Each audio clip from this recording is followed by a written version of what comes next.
Di desa terpencil bernama Karanggadi, kehidupan berjalan lambat dan penuh kedamaian, dikelilingi oleh sawah hijau dan perbukitan.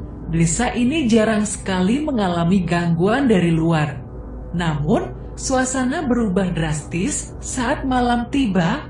Malam itu, angin berdesir pelan, membawa aroma tanah basah setelah hujan deras yang mengguyur seharian. Langit dipenuhi awan gelap yang menutupi sinar bulan, menambah kesan suram di desa yang sudah mulai gelap. Pak Rahmat, seorang petani paruh baya, menghela napas panjang sambil menyeka keringat di dahinya. Hari itu dia bekerja lebih keras dari biasanya, menggarap sawah yang mulai siap untuk masa tanam berikutnya. Rasa lelah mulai menggerayangi tubuhnya, dan perasaan tidak enak juga mulai menghantuinya. Ketika langit mulai berwarna jingga, Pak Rahmat memutuskan untuk pulang lebih awal. Biasanya, dia pulang setelah memastikan semua pekerjaannya selesai. Meski itu berarti harus pulang larut malam. Dengan langkah yang agak tergesa, Pak Rahmat melewati jalan setapak yang biasa dilaluinya. Jalan itu melintasi pemakaman tua yang sudah lama tidak dipakai. Banyak cerita mistis tentang pemakaman itu, tetapi Pak Rahmat selalu menganggapnya hanya sebagai mitos belaka. Hingga malam itu, saat melewati pemakaman, Pak Rahmat tiba-tiba merasakan bulu kuduknya meremang. Ia mendengar suara berdesir dari arah pepohonan yang mengelilingi pemakaman. Angin malam yang dingin terasa menusuk tulang, membawa aroma aneh yang membuatnya mual. Ketika ia mempercepat langkahnya, mata Pak Rahmat menangkap sesuatu yang bergerak di antara makam-makam tua yang ditumbuhi lumut. Di bawah sinar bulan yang sesekali menembus awan gelap, Pak Rahmat melihat sosok yang tak asing tapi mengerikan, yaitu Potong. Sosok itu melompat-lompat di antara makam dengan gerakan kaku namun cepat. Tubuhnya terbungkus kain kafan putih yang sudah kotor dan compang-camping, meninggalkan jejak tanah basah di setiap lompatan.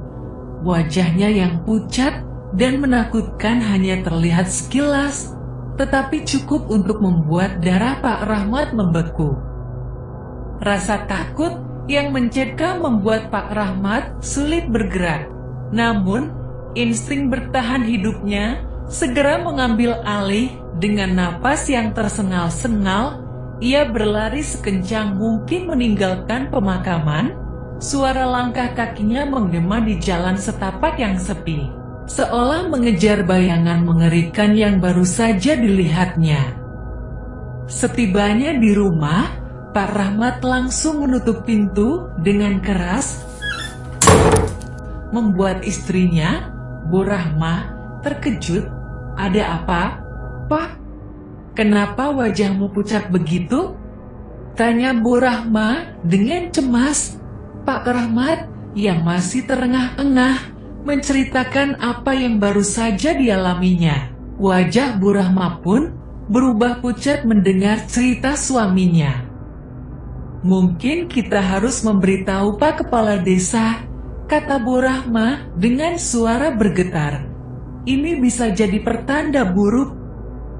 Malam itu, Pak Rahmat dan Bu Rahma sulit tidur. Mereka hanya bisa berharap bahwa penampakan itu tidak akan membawa malapetaka bagi desa mereka.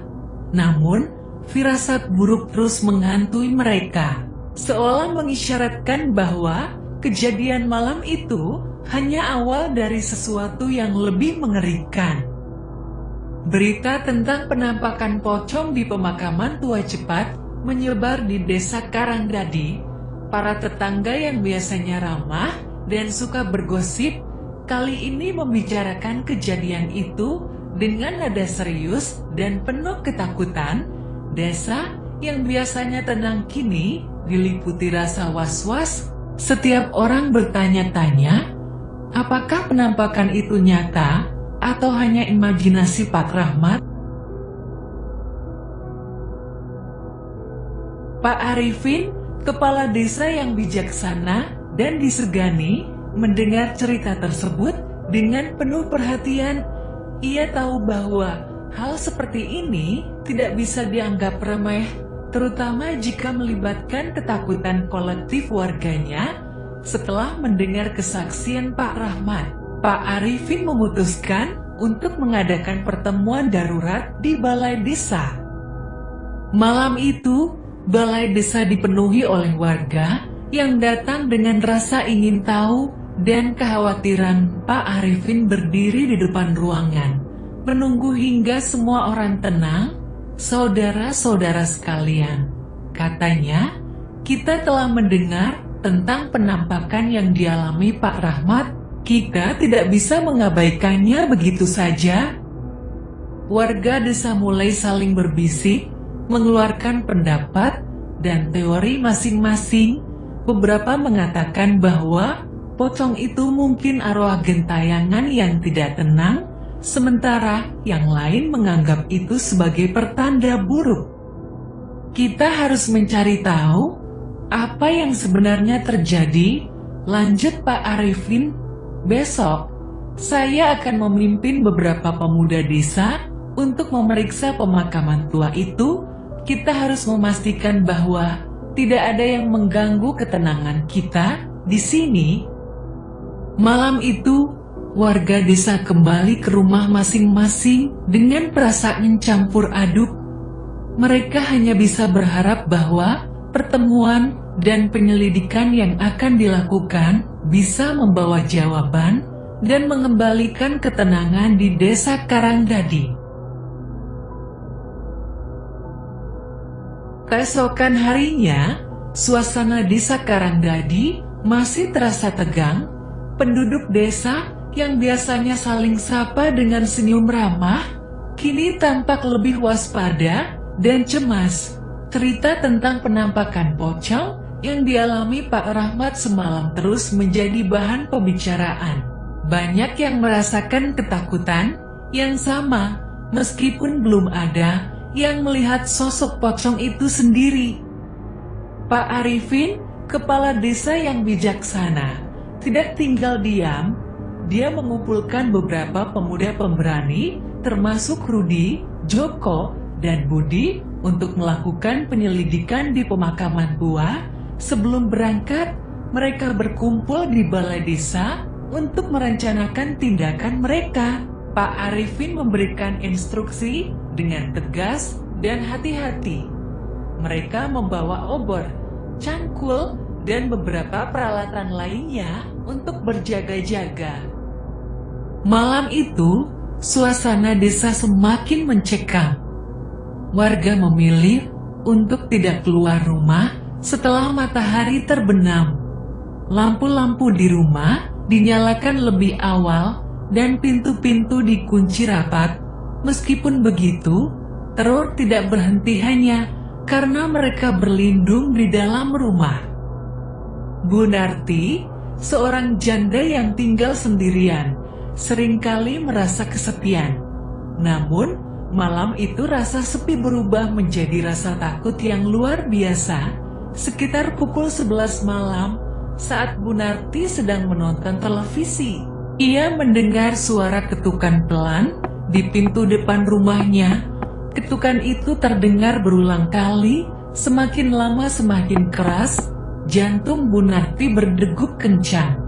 Namun ia memberanikan diri untuk mendekati pintu. "Siapa di sana?" tanya Bu Narti dengan suara bergetar. Tidak ada jawaban, hanya ketukan yang semakin keras. Bu Narti memutuskan untuk membuka pintu sedikit, namun tidak ada siapapun di luar, hanya kegelapan malam yang menyambutnya. Dan jejak kaki basah di teras rumahnya. Bau anyir menyengat membuat Bu Narti mundur dan menutup pintu dengan cepat. Ia segera mengunci pintu dan mematikan lampu, berharap teror itu akan berlalu. Sementara itu, Pak Hasan, pemilik warung kecil di dekat pusat desa, juga mengalami kejadian aneh. Setiap pagi, ia menemukan warungnya dalam keadaan berantakan. Barang-barang berserakan di lantai, rak-rak tergeser, namun tidak ada yang hilang. Bau anyir yang sama seperti yang dirasakan Bu Narti juga tercium di warungnya. Pak Hasan mencoba mencari tahu siapa yang melakukan ini, namun selalu gagal menemukan jawabannya. Suatu malam, Pak Hasan memutuskan untuk berjaga di warungnya. Ia bersembunyi di balik meja kasir dengan tongkat kayu di tangan, berharap bisa menangkap pelakunya. Sekitar tengah malam, ia mendengar suara gemerisik dari luar warung. Jantungnya berdebar kencang saat melihat bayangan putih melompat-lompat melewati jendela. Sosok pocong itu tampak jelas di bawah sinar bulan. Pak Hasan terpaku di tempatnya, tidak berani bergerak atau bersuara. Setelah beberapa saat, sosok itu menghilang ke arah pemakaman tua. Pak Hasan segera memberitahu Pak Arifin tentang pengalamannya keesokan harinya. Keesokan harinya, Pak Arifin mengadakan pertemuan darurat di balai desa. Warga desa datang dengan rasa cemas dan takut. Pak Arifin berdiri di depan, menenangkan mereka dengan suara tenangnya. "Kita semua telah mendengar cerita-cerita mengerikan ini," katanya. "Kita tidak bisa membiarkan teror ini terus berlangsung. Kita harus mencari tahu apa yang menyebabkan gangguan ini dan bagaimana cara menghentikannya." Warga mulai saling berbisik, menceritakan pengalaman masing-masing. Bu Narti dengan suara bergetar menceritakan tentang ketukan di pintu dan jejak kaki basah, sementara Pak Hasan berbagi pengalamannya melihat pocong di warungnya. Suasana semakin tegang, dan semua mata tertuju pada Pak Arifin, berharap dia memiliki solusi. Pak Arifin mengusulkan untuk melakukan penyelidikan lebih lanjut di pemakaman tua malam itu juga. Kita harus mencari tahu apa yang sebenarnya terjadi di pemakaman itu, katanya. Malam itu, Pak Arifin bersama beberapa pemuda pemberani, termasuk Rudi, Joko, dan Budi, kembali ke pemakaman tua. Mereka membawa obor dan peralatan lain untuk berjaga-jaga. Suasana hening dan mencekam, hanya terdengar suara langkah kaki mereka di jalan setapak yang sepi. Angin malam yang dingin membuat bulu kuduk mereka meremang. Setibanya di pemakaman, mereka mulai memeriksa setiap makam. Di tengah perjalanan, mereka mendengar suara rintihan dari arah salah satu makam. Dengan hati-hati, mereka menggali sumber suara tersebut. Betapa terkejutnya mereka saat menemukan sebuah makam yang terbalik dengan kain kafan yang terbuka. Sosok pocong yang biasa mereka lihat ternyata milik seorang pemuda yang meninggal dalam kecelakaan beberapa bulan lalu, namun tubuhnya tidak dikuburkan dengan benar. Mereka membawa jenazah pemuda itu ke tempat yang lebih layak dan memutuskan untuk menguburkannya kembali dengan cara yang benar keesokan harinya. Malam itu, mereka menjaga pemakaman dengan penuh kewaspadaan, berharap arwah pemuda itu bisa tenang dan teror di desa mereka bisa berhenti. Setelah penyelidikan malam itu, warga desa berharap teror akan berakhir. Mereka melakukan doa bersama dan meminta perlindungan dari Tuhan. Pak Arifin dan para pemuda yang berani melakukan penyelidikan malam itu menjadi pahlawan di mata warga. Namun, perasaan was-was masih menyelimuti mereka. Apakah tindakan mereka sudah cukup untuk menghentikan teror ini? Hanya waktu yang bisa menjawab. Warga desa Karangdadi kembali ke rutinitas mereka dengan harapan bahwa malam-malam berikutnya akan lebih tenang. Namun, cerita tentang penampakan pocong dan kejadian aneh di pemakaman tua tetap menjadi bagian dari kehidupan mereka, menjadi pengingat akan kerapuhan dan ketidakpastian hidup di desa yang terpencil ini.